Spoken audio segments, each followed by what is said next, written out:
Okay, so here we go on this U-Try. You have two problems here, so we'll go ahead and get cranking. Pause the video, try and do them on your own in your notes, and then watch the video to check out what the solution is.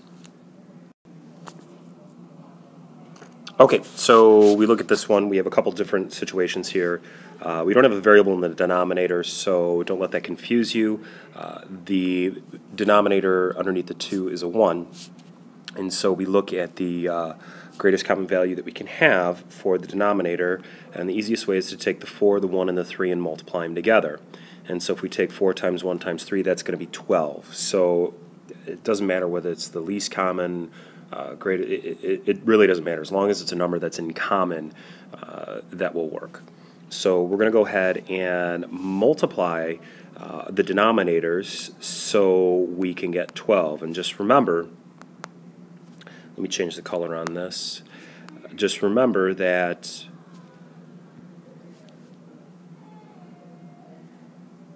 we need to multiply both the denominator and the numerator. So this would be 12 over 12, and this would be 4 over 4. And so the idea is, now that we have the denominators all the same, we just work with what's in the numerator. So we have to be careful here because the 3 is being multiplied to the whole term. 2 times 12 is 24, so I'm just going to write that there.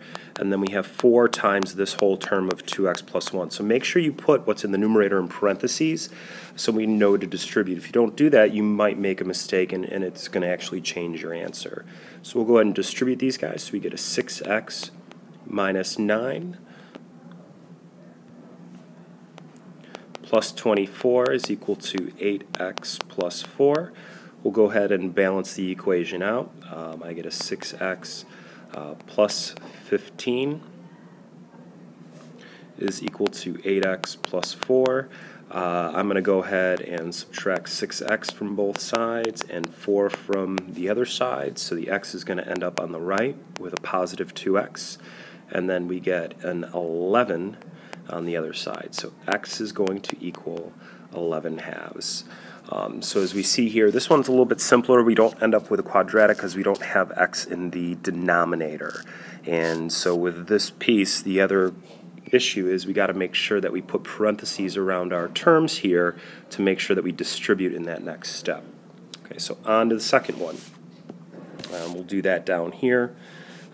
So for number 2, I'm going to go ahead and rewrite the problem to get it started. But when I do that, I'm actually going to factor my denominators also. So here are my factors. So I notice here this one's got an x plus 2, x minus 2, and this one right here has both of those. So this guy right here is the common denominator. So that means I need to, and I'm going to speed this one up. A little trick here is this one's missing an x plus 2. We know the denominators are going to be the same, so I just write it at the top. This one's missing an x minus 2. I'm just going to write it at the top.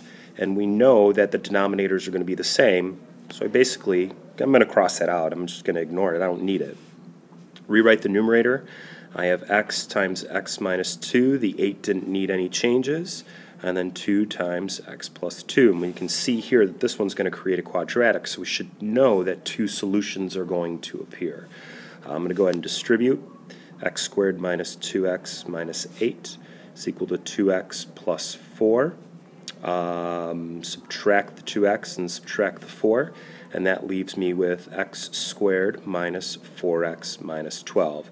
And now I need to factor. So what two numbers multiply to negative 12 but add to negative 4?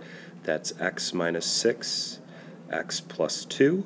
So x is equal to 6, or x is equal to negative 2.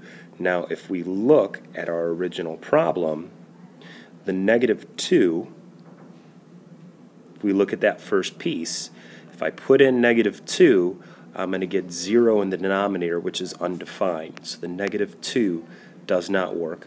The 6 does. That's our solution. Okay, so once again, get a common denominator. Once you do that, just work with the numerator and solve for x. Do not forget to check your solutions to ensure that all of them work.